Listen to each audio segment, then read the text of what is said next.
چیرې یو انسان ته شوګر وي او هغه خپل شوګر کنټرول نه ساتي نو د دې د وجې د انسان سترګو ته بیماري لګېدی شي چې د هغې په وجه باندې د هغه د سترګو نظر مکمل ختمېدی شي.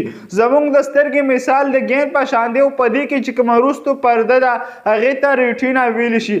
کله هم چې انسان بهر ماحول کې ګوري په هغې کې څه څیز ګوري د هغې تصویر په دې ریټینا کې جوړېږي او بیا د نرو یعنې د اعصاب په ذریعه زموږ دماغو ته ځي چې ولته کې انټرپریټ کېږي چې د دې په وجه باندې بیا انسان هغه څیز پیژندی شي کوم څیز چې لیدلی وي.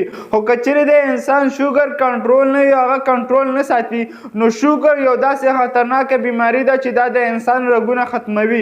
نو دې ریټینا ته نري نري رګونه راغلي وي چې د شوګر نه کنټرول کېدو د وجې هغه رګونه په مزه مزه خرابېدو شي او په دې ریټینا کې د وینې جمع کېدل شروع شي. خو کله هم چې وینه جمع کېدل شروع شي نو د الله تعالی قدرت ته په دې ټایم کې ګوره چې په دې ریټینا کې نور نری نری رګونه را پیدا کی چې د هغې په وجه باندې بیا د انسان سترګې ته وینه سپلای کېدل شروع شي. خو که چیرې بیا هم انسان شوګر کنټرول نه ساتي نو هغه رګونه هم په مزه مزه ختمیږي او بیا د هغې سترګو ته یو بیماري ولګي چې هغې ته ډایبیټک ریټینوپیتي ویلی شي یعنې د شوګر د وجې د انسان سترګې د ریټینا بیماري. دا بیماري دومره خطرناکه هم کیدی شي چې د دې سره د انسان سترګو نظر هم مکمل ختمېدی شي. نو که چیرې تاسو ته شوګر وي هغه تاسو کنټرول نه ساتي نو د دې سره د بلډ پریشر کېدو خطره هم شته دی ځکه چې شوګر او بلډ پریشر داسې دي لکه خور ورور. که چیرې یو انسان ته وشي د بل چانسز هم کېدی شي هغه هم انسان ته کېږي. نو کله هم چې تاسو ته شوګر وي نو تاسو بار بار د بلډ پریشر چیک اپ هم کوئ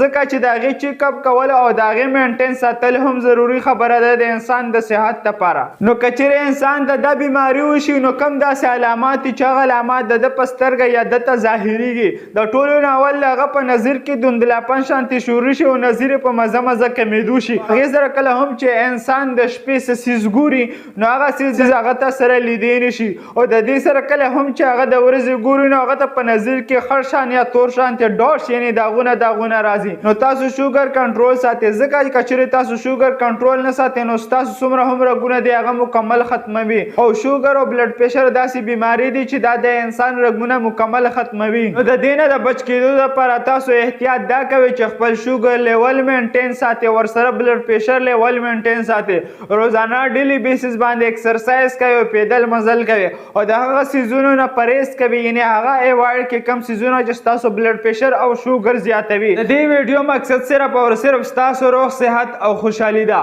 شکریه. الله حافظ.